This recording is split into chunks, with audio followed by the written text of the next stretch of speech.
तेरी वाणी जीवन की रोटी, नैनों की ज्योति अंधेरा मिटाती।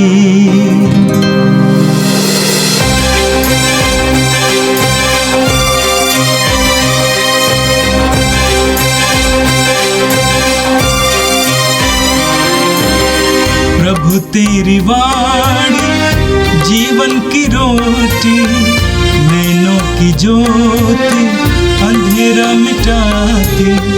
प्रभु तेरी वाणी जीवन की रोटी, नैनों की ज्योति अंधेरा मिटाती। वाणी वाणी वाणी वाणी वाणी पवित्र है, शाश्वत है, जीवन का मन्ना है। 27 जनवरी बृहस्पतिवार। पहला पाठ तीमती के नाम संत पौलुस का पत्र, अध्याय 1 पद संख्या 1 से 8 तक। विश्वास में सच्चे पुत्र तीमती के नाम पौलुस का पत्र, जो हमारे मुक्तिदाता ईश्वर और हमारी आशा ईसा मसीह के द्वारा, ईसा मसीह के आदेशानुसार ईसा मसीह का प्रेरित है। पिता परमेश्वर और हमारे प्रभु ईसा मसीह तुम्हें अनुग्रह, दया और शांति प्रदान करे। मैंने मकेदुनिया के लिए प्रस्थान करते समय तुमसे एफेसुस में रह जाने का अनुरोध किया था, जिससे तुम कुछ लोगों को यह आदेश दे सको कि वे भ्रांत धारणाओं की शिक्षा नहीं दे और असंख्य कल्पित कथाओं एवं वंशावलियों के फेर में नहीं पड़े। इनसे वाद विवाद को बढ़ावा मिलता है, किंतु उस ईश्वरीय विधान का ज्ञान प्राप्त नहीं होता जो विश्वास पर आधारित है। इस आदेश का लक्ष्य वह प्रेम है जो शुद्ध हृदय, निर्दोष अंतःकरण और निष्कपट विश्वास से उत्पन्न होता है। कुछ लोग इस मार्ग को छोड़कर निरर्थक वाद विवाद में भटक गए हैं। वे संहिता के शास्त्री होने का दावा करते हैं, किंतु वे जिन शब्दों का प्रयोग करते हैं और जिन विषयों पर इतना बल देते हैं, उन्हें स्वयं नहीं समझ में आता।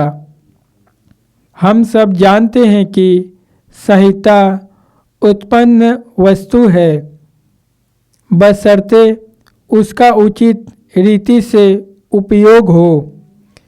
याद रहे कि संहिता धर्मियों के लिए निर्धारित नहीं हुई, बल्कि उपद्रवी और निरंकुश लोगों के लिए, विधर्मियों और पापियों, नास्तिकों और धर्म विरोधियों, मातृ पितृघातकों, हत्यारों, व्यभिचारियों और पुरुषगामियों, मानव विक्रेताओं, असत्यवादियों, झूठी शपथ खाने वालों और उन सब मनुष्यों के लिए जो उस हितकारी शिक्षा का विरोध करते हैं जो सुसमाचार के अनुरूप हैं। यह सुसमाचार परम धन्य ईश्वर महिमा प्रकट करता है और मुझे सौंपा गया है। यह प्रभु की वाणी है। संत लूकस के अनुसार पवित्र सुसमाचार, अध्याय 10 पद संख्या 1 से 9 तक। इसके बाद प्रभु ने अन्य 72 शिष्य नियुक्त किए और जिस नगर व गांव में वे स्वयं जाने वाले थे, वहाँ 2-2 करके उन्हें अपने आगे भेजा। उन्होंने उनसे कहा, फसल तो बहुत है परंतु मजदूर थोड़े हैं, इसलिए फसल के स्वामी से विनती करो कि वह अपनी फसल काटने के लिए मजदूरों को भेजे। जाओ, मैं तुम्हें भेड़ियों के बीच भेड़ों की तरह भेजता हूँ। तुम ना थैली, ना झोली, ना जूते ले जाओ और रास्ते में किसी को नमस्कार मत करो। जिस घर में प्रवेश करते हो सबसे पहले ये कहो, इस घर को शांति। यदि वहाँ कोई शांति के योग्य होगा तो उस पर तुम्हारी शांति ठहरेगी, नहीं तो वो तुम्हारे पास लौट आएगी।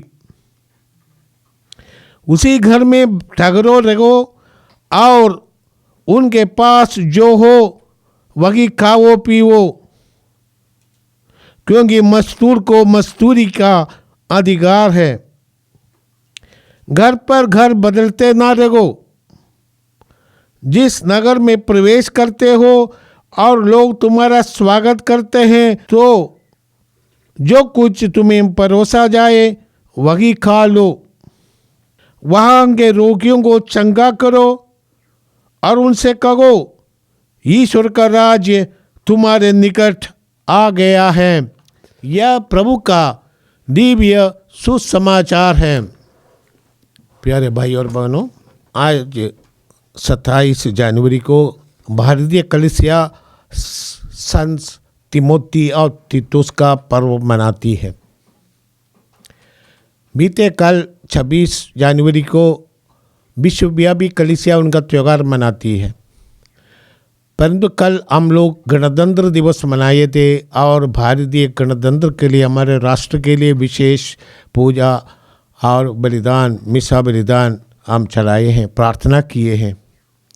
इसलिए आज के दिन 27 जनवरी को संत तिमोथी और तीतुस का पर्व भारतीय कलीसिया मनाती है, क्योंकि ये दो संत तिमोथी और तीतुस संत पौलुस के अनुयायी और सहयोगी थे। इनके बारे में प्रेरितों के कार्यकलापों में हम पढ़ते हैं, अध्याय 14 में और बाद में अध्याय 16 में, और कोरिन्थियों के नाम पौलुस का दूसरा पत्र में भी हम इन संतों के बारे में पढ़ते हैं। तीतुस पौलुस का साथी थे। ये जन्म से अंत्योक्या का निवासी थे और इनका पिता गैर यहूदी अर्थात यूनानी और उनकी माँ यहूदी थी। उन्होंने विश्वास ग्रहण किया और उस विश्वास में आगे बढ़ते हुए पौलुस के साथ गए थे सुसमाचार की घोषणा करने के लिए, और वो आखिरी में पौलुस ने उनको एफेसुस का अधिकारी बनाया। सुसमाचार की सेवा करने के लिए बिशप के रूप में उनको अभिषेक करके अभिषिक्त हो गए। पौलुस ने उनको अभिषेक करके बिशप के रूप में जिम्मेदारी दी। और तीतुस एक ऐसा व्यक्ति था जो लिस्त्रा के निवासी थे। वे पौलुस के साथ जुड़े थे। पौलुस ने उनको कई कलीसियाओं में जहाँ तनाव है या कुछ ऐसी ऐसी बातें उनको समझाने के लिए तीतुस को भेजते थे। तीतुस शांति का स्थापना करने के लिए शांति वाहक के रूप में काम किया था। पौलुस ने उसको कई कलीसियाओं में भेजा, अपनी चिट्ठियाँ उनके माध्यम से भेजते थे। इनके नाम पर पौलुस ने तिमोथी के नाम पर 2 पत्र लिखे हैं। ये दोनों नए व्यवस्थान में हमें प्राप्त है। और तीतुस के नाम पर 1 पत्र लिखे हैं जो भी नया व्यवस्थान का हिस्सा है। इसलिए ये दोनों संत जो मिशनरी है, प्रभु की सेवा में अपने को समर्पित किए हैं, पूरा जीवन समर्पित किए हैं।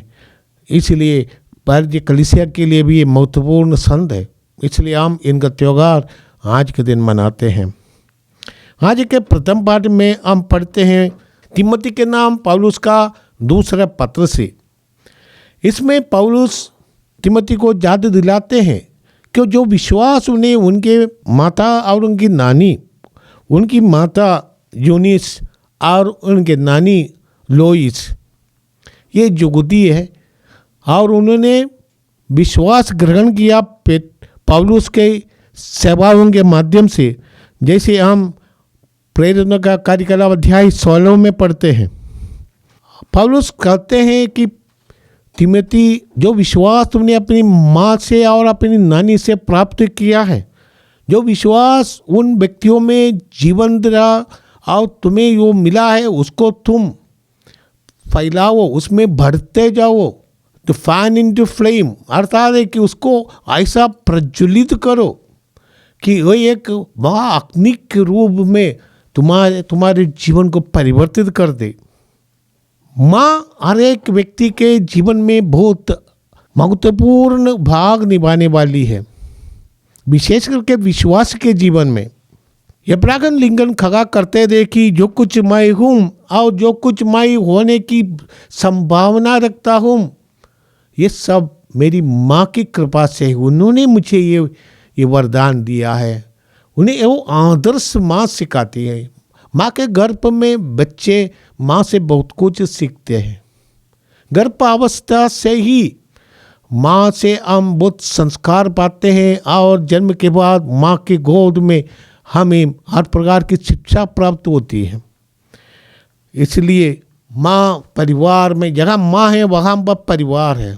एक कहावत है कि ईश्वर ने देखा कि ईश्वर सभी जगह नहीं पहुँच सकते, इसलिए ईश्वर ने माँ की सृष्टि की कि ईश्वर का स्थान माँ अपने बच्चों के लिए ले ले।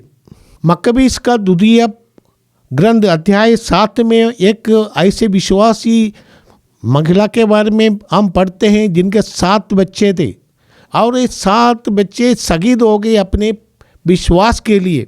इसी तरह हम जानते हैं कि माँ, शायद हमारा प्रभु यीशु ने माँ से, अपनी माँ से बहुत कुछ सीखा और इसलिए यीशु ने अंतिम दान के रूप में अपने शिष्यों को अपनी माँ को दे दिया, कहा ये तेरी माँ है। कलीसिया से माँ मरियम से जुड़ी है। विश्वास का वरदान परिवार में प्रज्वलित रखने में माता पिता का बहुत जिम्मेदारी है, विशेष करके माँ की बहुत बड़ी जिम्मेदारी है। विश्वास एक दिन में पूर्णता तक नहीं पहुंचता है। विश्वास में हमें आगे बढ़ते रहना है। जो विश्वासी है, यदि वो बढ़ता नहीं है तो वो घटता है। विश्वास में यदि हम नहीं बढ़ते हैं और हमारे जीवन को विश्वास ओतप्रोत नहीं करता है तो हम मुर्द जैसा बन जाता है। जो हमें प्राप्त होता है और यदि हम उसको दूसरों के साथ शेयर नहीं करते तो वो मर जाता है। विश्वास भी ऐसा है। दो गलीलिया समुद्र में बहुत मछलियां हैं, जीवन से भरपूर है। मृत सागर में आपको एक अमीबिया भी नहीं मिलेगा, क्योंकि वो मृत है, क्योंकि वो कुछ देने वाली नहीं, लेने वाली है। संत याकूब अपने पत्र में लिखते हैं, अध्याय 2 पद संख्या 17 में लिखते हैं, कर्मों के अभाव में विश्वास निर्जीव है। इसलिए हमें चाहिए कि यदि हम विश्वासी हैं तो हमें विश्वास के अनुसार जीवन जीना पड़ता है। हाँ, ये शिक्षा हमें अपने परिवार में प्राप्त होता है। तिमोथी के नाम पत्र में पौलुस लिखते हैं कि तुमने अपनी मम्मी से और अपनी नानी से जो विश्वास ग्रहण किया है, तुम्हें उसमें आगे बढ़ना है। सूक्ति ग्रंथ अध्याय 2 पद संख्या 6 में लिखते हैं, युवकों को बचपन से ही सन्मार्ग की शिक्षा दो, वह बुढ़ापे में भी उससे भड़केगा नहीं। जो शिक्षा हमें बचपन में मिलता है, धार्मिक शिक्षा, ईमानदारी की शिक्षा, सत्य बोलने की शिक्षा, झूठ कभी नहीं बोलने की शिक्षा, किसी प्रकार की धोखा नहीं देने की शिक्षा, ये सब जिंदगी भर काम देगा। जो कुछ हम करते हैं और जिस तरह का हम व्यवहार करते हैं, उसका बड़ा असर हमारे बच्चों पर है। परिवार में हमें इस पर ध्यान देना है। बच्चे गाली देना अपने परिवार से है, अपने दोस्तों से सीखता है। इसलिए हम जो विश्वासी हैं, विश्वास का जीवन हमारे परिवार में जिए। जो बाइबल आप पढ़ते हैं और उस पर मनन चिंतन करते हैं, उसको अपने जीवन में आप उतारेंगे, वो सबसे बड़ा ये अनुवाद है, सबसे बड़ी परिभाषा है। लोग बाइबल का किताब शायद नहीं पढ़ेंगे, परंतु आपके जीवन से वो लोग सीखेंगे यीशु आपके लिए कौन है। और जो शिक्षा आपको बाइबल में मिलता है परिवार में, ये सबसे बड़ी महत्वपूर्ण बात है। प्रभु यीशु ने हमें कहा कि जो शिक्षा मैं तुम्हें देता हूँ, यदि वो उसमें बनी रहती है तो तुम मेरा शिष्य हो। हमारे जीवन में जब तक प्रभु का वचन जीवंत है तभी हम उनका शिष्य हैं। आज के पाठ में संत पौलुस लिखते हैं कि आप पवित्र सुसमाचार की घोषणा करने से ना डरे, ना आप लज्जित हो जाए। पवित्र सुसमाचार यहूदियों के लिए एक प्रकार का बाधा है और यूनानियों के लिए, बुद्धिमानों के लिए ये बेवकूफ़ी है, क्योंकि सुसमाचार क्रूस है। प्रभु यीशु ने हमें इतना प्यार किया कि वही अपने हमारे लिए मरे, और ये बात यहूदियों के लिए बाधा है। मुक्तिदाता मरे, वो लोग सोचते थे कि जो मुक्तिदाता आएंगे यहूदियों का शासन पूरे दुनिया में फैलाएंगे, महान सम्राट होंगे। जो यूनानी, जो बुद्धिमान है, दार्शनिक है, वो लोग सोचते हैं कि मर जाना बेवकूफ़ है, परंतु प्रभु ने उनसे कहा जब तक गेहूं का दाना अकेले रहेगा, मिट्टी में मरकर नहीं मरेगा, तो ये असरदार है, परंतु ये मरेगा तो उनमें से नया पौधा उत्पन्न होंगे और 100 गुना फल उत्पन्न होंगे। यही सुसमाचार। प्रभु यीशु ने अपने शिष्यों से कहा यदि कोई मेरा अनुयायी बनना चाहते हो, अपना क्रूस उठाओ और मेरा अनुसरण करो। प्रभु ने ये भी कहा मानव पुत्र अपनी सेवा कराने के लिए नहीं, परंतु अपनी सेवा देने के लिए और दूसरों के लिए अपने जीवन अर्पित करने के लिए आया है। यही है सुसमाचार। सेवा करने की शिक्षा हमें सुसमाचार से मिलता है। सेवा करने का, शत्रुओं को प्यार करने की शिक्षा प्रभु यीशु हमें देते हैं, और हम अपने जीवन के द्वारा इस शिक्षा का उद्घोषणा करते हैं। इस शिक्षा की उद्घोषणा करना जीवन के द्वारा, अनुदिन के जीवन के द्वारा, यही हमारी जिम्मेदारी है। आज प्रभु के सुसमाचार में हम पढ़ते हैं कि प्रभु यीशु अपने शिष्यों को 2-2 करके भेजते हैं। लूकास के सुसमाचार अध्याय 10 में हम पढ़ते हैं कि यीशु ने 72 शिष्यों को चुना। 12 के अलावा 72 शिष्य। उसका एक मौत यही है कि गणना ग्रंथ में हम पढ़ते हैं मूसा ने 72 लोगों को चुना, यहूदियों के, उनको नायक के रूप में, एल्डर्स, और उनको नेता के रूप में नियुक्त किया था। शायद इसी प्रेरणा से लूकास भी लिखते हैं। लूकास का एक दूसरा वर्ष में 70 नंबर दिया है। इसका अर्थ है कि जो उत्पत्ति ग्रंथ अध्याय 10 में हम पढ़ते हैं कि नूह के बाद 70 गोत्र पूरे विश्व में फैल गए। नूह के बच्चों के और पीढ़ियों के बाद 70 गोत्र, शायद ये भी हो सकता है। यीशु अपने शिष्यों को 2-2 करके भेजते हैं कि सुसमाचार की सेवा करना एक व्यक्ति का व्यक्तिगत क्या जिम्मेदारी नहीं, ये सामूहिक जिम्मेदारी है। ये हम कलीसिया से प्राप्त करते हैं। कोई भी अपने आप ये नहीं कर सकते कि मैं सुसमाचार का सेवक हूँ। हम नियुक्त किए जाते हैं और वहाँ से, जैसे पौलुस आज तिमोथी के पत्र में लिखा है, मेरे हाथ से जो मैंने सो आशीष दिया है, जिसे हम ऑर्डिनेशन करते हैं, जो पुरोहिताई का जो आशीष स्थानांतरित होता है, हाथ रख कर जो प्रार्थना की जाती है, अभिषेक का प्रार्थना, इससे हम सुसमाचार के सेवक बनाए जाते हैं। आज हम पढ़ते हैं कि प्रभु ने कहा फसल तो बहुत है, इसलिए फसल काटने के लिए, मजदूरों को भेजने के लिए प्रार्थना करना। प्रभु ने हमें कहा कि फसल के स्वामी से प्रार्थना करो।